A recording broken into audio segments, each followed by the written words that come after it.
अब लीपा पोती के लिए नार्को पार्कों की बातें हो रही है, पूरा ड्रामा है। उनको इस्तीफा देना चाहिए, पहले आरोप ही गए होते नार्को के लिए। नमस्कार दोस्तों, आप देख रहे हैं लोक निर्णय में अरविंद कुमार।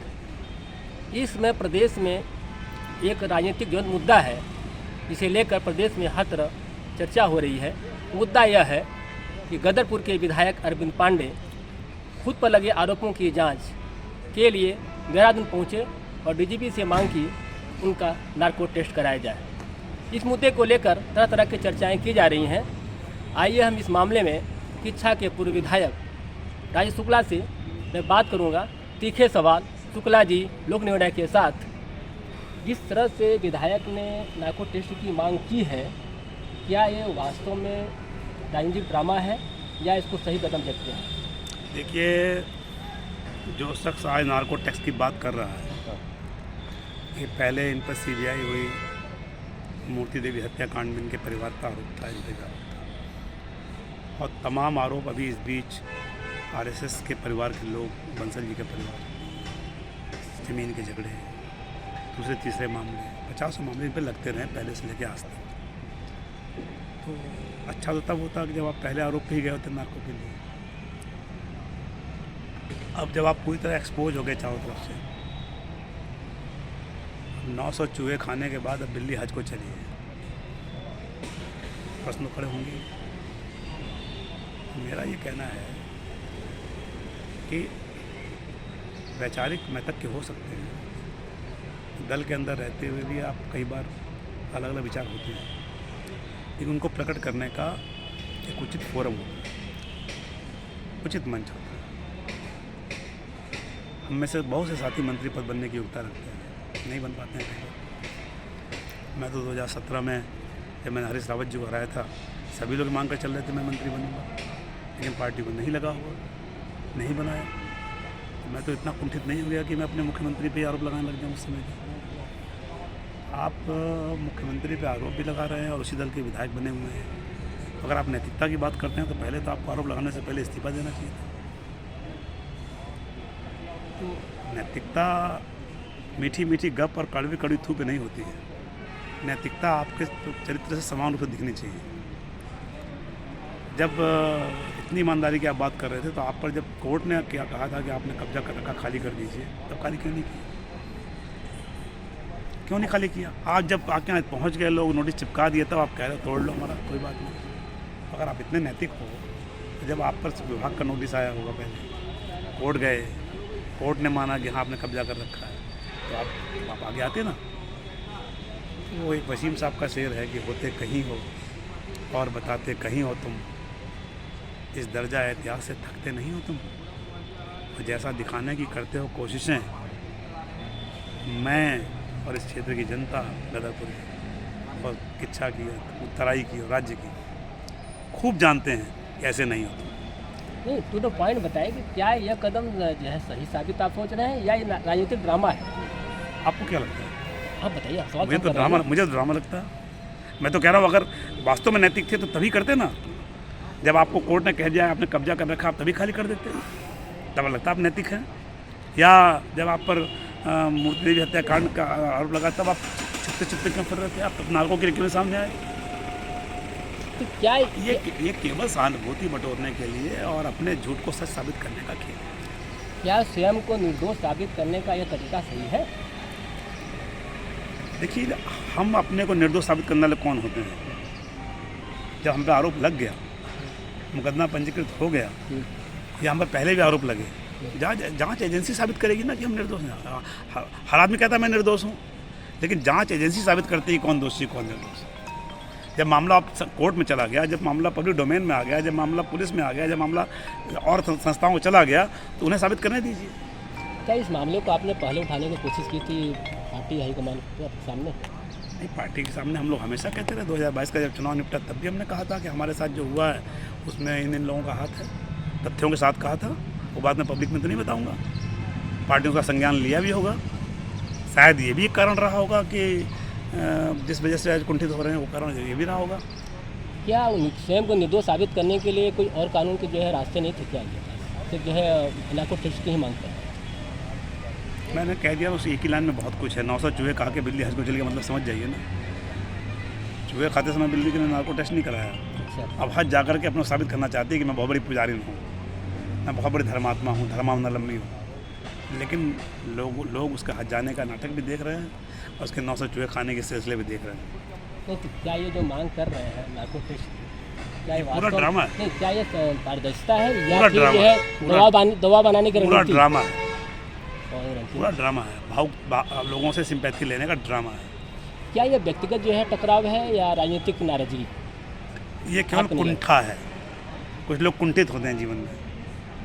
हम ये मान के चलते हैं कि जीवन में सफलता मिलती रहती है, आदमी को कुंठित नहीं होना चाहिए। हारो जीतो, मंत्री बनो नहीं बनो, बहुत कुछ आज बन पाता नहीं बन पाता है। इस हिसाब से अपनी पार्टी को गाली देने लग जाओगे, अपने नेताओं को गाली देने लग जाओगे, अपने मुख्यमंत्री को गाली देने लग जाओगे, ऐसा होता है क्या? ये तो कतई बर्दाश्त नहीं होगा। तो जिस तरह से इन्होंने मांग की है, क्या इसे पार्टी को नुकसान या क्षति को नहीं पहुंच रहा है? बिल्कुल पहुंच रहा होगा, तभी तो पार्टी से संज्ञान ले रही है। पार्टी ने भी कहीं ना कहीं से संज्ञान लिया है, तभी तो यहाँ पर जो लोग आपने देखा था बीच में प्रचार किया गया, ये आ रहे हैं वो आ रहे हैं वो आ रहे हैं, नहीं आए ना वो लोग। इसका मतलब पार्टी नेतृत्व ने कहीं ना कहीं चीज़ों को संज्ञान में लिया होगा, कहीं ना कहीं पार्टी ने देखा होगा कि भाई क्या है। यदि विधायक पर आरोप साबित होते हैं, इसके लिए क्या कदम उठाएंगे आप? विधायक जो इतनी नैतिकता की बात कर रहे हैं, उन पर आरोप साबित हो रहा है, उनको पहले ही मुझे लगता है कि जांच प्रभावित ना हो, उसके लिए उनको इस्तीफा दे के अपनी जांच करवानी चाहिए। अगर वास्तव में इतने नैतिक हैं और सच में वो नार्को टेस्ट कराना चाह रहे हैं, सच में वो निर्दोष हैं, तो उनको सबसे पहले जांच प्रभावित ना हो। इसके लिए क्योंकि 5 बार की वरिष्ठता को देखते हुए, पद पर रहते हुए, हो सकता है कि जाँच प्रभावित हो जाए। क्योंकि पहले भी आपने देखा होगा इन्होंने मारपीट की, आज इतनी जनता की बात कर रहे हैं, अधिकारियों को पीटा, जेल गए। उस जेल जाने में कितना शर्मिंदगी उठानी पड़ी पार्टी को। हम लोग सदन में थे, जवाब देते नहीं बन रहा था लोगों को, क्या जवाब दें। तो लोकतंत्र में आपको अपनी बात कहने का हक है, अपना विरोध जताने का हक है, तीखे शब्दों में जताइए, लेकिन आपको किसी अधिकारी कर्मचारी को मारने पीटने का हक तो नहीं है, कानून हाथ में लेने का हक तो नहीं है, वो भी आपने किया। आज आप बड़े कानून और न्यायप्रिय और धर्मात्मा और बड़े ईमानदार और बड़े कर्तव्यनिष्ठ और बड़े नार्को पार्को कर रहे हैं। इसलिए मुझे कहना पड़ा कि 900 चूहे खा के बिल्ली हज को चली। बुलबुल नाच रही है, कैसे नाच रही है, ये तो आपको गाना याद आता है, लेकिन ये मुहावरे आपको याद नहीं आते। लेकिन ये किस कंटेंट में आपने बात कही जो है कि 900 चूहे खा के बिल्ली चली हज? इसीलिए कि वो दूसरों को आरोपित कर रहे हैं। वो जो लोग उनके विरुद्ध कुछ कह रहे हैं तो उनको बुलबुल बता रहे हैं। वो कह रहे हैं कि वो लोग पैसा लेके ऐसा कह रहे हैं, ऐसा बता रहे हैं। तो और साथ साथ में वो अपने को बड़ा भारी धर्मात्मा साबित करना चाह रहे हैं कि अच्छा जनता को पता है कि क्या रोल प्ले किया गया। यहाँ के विधायक और वहाँ के विधायक मिलकर क्या खेल कर रहे थे मेरे चुनाव में, सबको पता है। सबको पता है कि क्या क्या तांडव हुआ, सबको पता है कि यहाँ पर जब कोई घटनाएँ होती हैं, जब खटीमा में गदरपुर से काशीपुर में कोई आत्महत्या कर रहा है तो उसकी चिंता है, और पन्नागर में एक लड़की आत्महत्या कर रही है उसकी चिंता नहीं है, क्योंकि उसमें आत्महत्या करने वालों के साथ भीड़ खड़े हैं, इसलिए वहाँ नहीं बोलना है। दरों में अल्पसंख्यक मोर्चे के लड़के के भतीजे के साथ हत्या हो जाए उसमें नहीं बोलना है, क्योंकि बिहार जी का रोल है उसमें उनके लोगों का। तो ये जो साँठ-गाँठ कर रखी है दूसरी पार्टियों से मिल के, होली के दिन देखा होगा आपने कैसे कैसे तमाशे हो रहे थे वहाँ, एक ही मंच पे अलग अलग पार्टी नेता खड़े होकर के कहते देखना अभी कौन हटेगा, कौन आएगा, कौन जाएगा, कौन कहाँ लड़ेगा, बातें हो रही थी ना।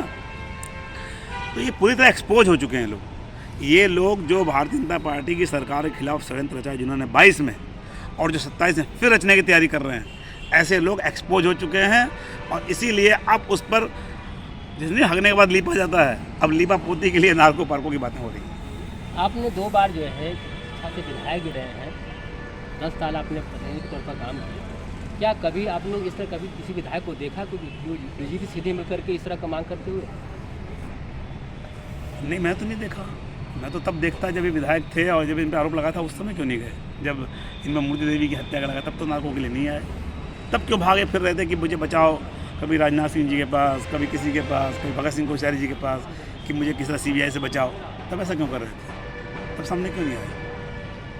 इनके आतंक से पूरा क्षेत्र दुखी है गदरपुर का। क्या यह कानून के दायरे में है कि विधायक स्वयं तय करेंगे किससे जांच कराई जाए? मांग तो कर ही सकते हैं, कानून तय करेगा, मांग तो कर सकते हैं। नहीं, कानून के दायरे में है। कानून के दायरे में तो क्यों नहीं है, बिल्कुल होगा। तो इस मामले पर, इस मुद्दे पर जो है पार्टी क्यों चुप है? पार्टी कहाँ चुप है? पार्टी चुप नहीं है। पार्टी इस तरह से गा बजा के बात नहीं करती है। पार्टी को जिसको जो मैसेज देना होता है अपने तरीके से देती है। अभी तक क्या कार्रवाई हुई? क्या कार्रवाई हो सकती है बताइए? नहीं समझ में आया किसी को तो क्या है? आप 5 बार के विधायक हैं, आप मंत्री थे, आपने कभी इसकी समीक्षा की कि आप इस बार क्यों नहीं बने? क्यों नहीं बने? आप बताइए, मैं आपसे पूछता हूँ क्यों नहीं बने? कहीं ना कहीं आरोप थे ना कि आपने पार्टी से विधाघात किया था। शायद यही कारण रहा होगा या और कारण रहे होंगे जो आप पर नाना प्रकार के विवाद रहे, हत्याओं के आरोप लगे, अपहरण के आरोप लगे, जमीन हड़पने के आरोप लगे, सब आरोपों की वजह से नहीं बने होंगे, जो कारण रहा होगा। आपकी सरकार है प्रदेश में और यह जो मांग की गई है, क्या सिस्टम पर जो है समझौता नहीं पड़ता रहा है? सरकार उनकी नहीं है, वो जो भाषा बोलो सरकार की भाषा है। सरकार सिर्फ मेरी है, मैं विधायक भी नहीं हूँ, इसलिए मेरी सरकार है, उनकी सरकार नहीं है। जिस सरकार के विधायक हैं सत्ता पक्ष के, उनकी सरकार नहीं है। उन्हें ऐसी आवश्यकता क्यों पड़ रही है, ये उनको विचार करना चाहिए। क्यों ऐसा आचरण हो रहा है उनका? क्यों नहीं अपना आचरण सुधारा जा रहा है? ये भी सवाल है। क्या ये जिस तरह से उन्होंने जो मुद्दा उठाया है, क्या ये पार्टी में जो है राजनीतिक टकराव नहीं दिख रहा है या कोई अंदरूनी कलह? इसमें छुपा हुआ तो खुल्लम खुल्ला कर रहे हैं, वो तो बहुत दिन से कर रहे हैं, कोई बोल ही नहीं रहा था। हम जैसे कार्यकर्ताओं को इसलिए बोलना पड़ा कि कोई पार्टी से ऊपर नहीं है। आप लगातार पार्टी का अनुशासन तोड़ रहे हैं। किन कारणों से आपको ये अधिकार दे दिया गया? किन कारणों से आपको मुख्यमंत्री को बेईमान कहने का अधिकार मिल गया? किन कारणों से आपको पूरे अपने सिस्टम को बेईमान कहने का अधिकार मिल गया? किसने आपको अधिकार दे दिया? क्या आप पार्टी से ऊपर हैं? इसीलिए मैं कहता हूँ ना कि जो धामी जी के खिलाफ षड्यंत्र रच के चाहते हैं कि सरकार ना बने, उनके लिए मैं कहना चाहता हूँ कि वो जो कहते हैं कि धामी की फिर सरकार नहीं बनने देंगे, हम उन्हें राह की दीवार ना होने देंगे, और तू जिसे चाहे उसे रौंद कर आगे निकले, हम तेरी इतनी भी रफ्तार ना होने देंगे। लास्ट सवाल आपसे ये है, लास्ट सवाल ये है आपसे कि क्या ये माना जाए कि पार्टी के अंदर विश्वास का संकट है? पार्टी के अंदर विश्वास का संकट कोई नहीं है। इक्का दुक्का लोग अगर इस तरह का कुछ करते हैं तो उससे पार्टी उसका संज्ञान लेती है, पार्टी मौका भी देती है सुधरने का। मैं तो पार्टी से निवेदन करूंगा कि इनको ऐसे लोगों को सुधरने का मौका दें, सुधर जाएंगे, और नहीं सुधरेंगे तो फिर पार्टी कार्रवाई करेगी। विधायक को जो आरोप लगे हैं, नैतिक जिम्मेदारी किस तरह लेना चाहिए? उन्हीं को लेना चाहिए। किस तरह कदम उठाना चाहिए? उनको इस्तीफा देना चाहिए। अगर वो इतनी नैतिकता की बात कर रहे हैं कि मैं नागरिकों के तैयार हूँ और मैं चाहता हूँ कि औरों के लिए आदर्श बने, नई आने वाली जनरेशन गलत रास्ते पर ना जाए, हो सकता है मैंने गलत किया हो सकता है मेरे परिवार ने ऐसा गलत किया हो, वो कह रहे थे। तो अगर वो इतने नैतिक हैं तो सबसे पहले उनको ईमानदारी से ये जाँच हो, जिसके लिए उनको इस्तीफा दे देना चाहिए। धन्यवाद। पूर्व विधायक शुक्ला जी ने बेबाकी से जो है जवाब दिए और उन्होंने कहा यदि विधायक अरविंद पांडे नैतिकता की बात करते हैं तो उन्हें अपने पद से इस्तीफा दे देना चाहिए। अब देखना है कि अब विधायक इस पर क्या कदम उठाते हैं, हालांकि यह वक्त नहीं बताएगा।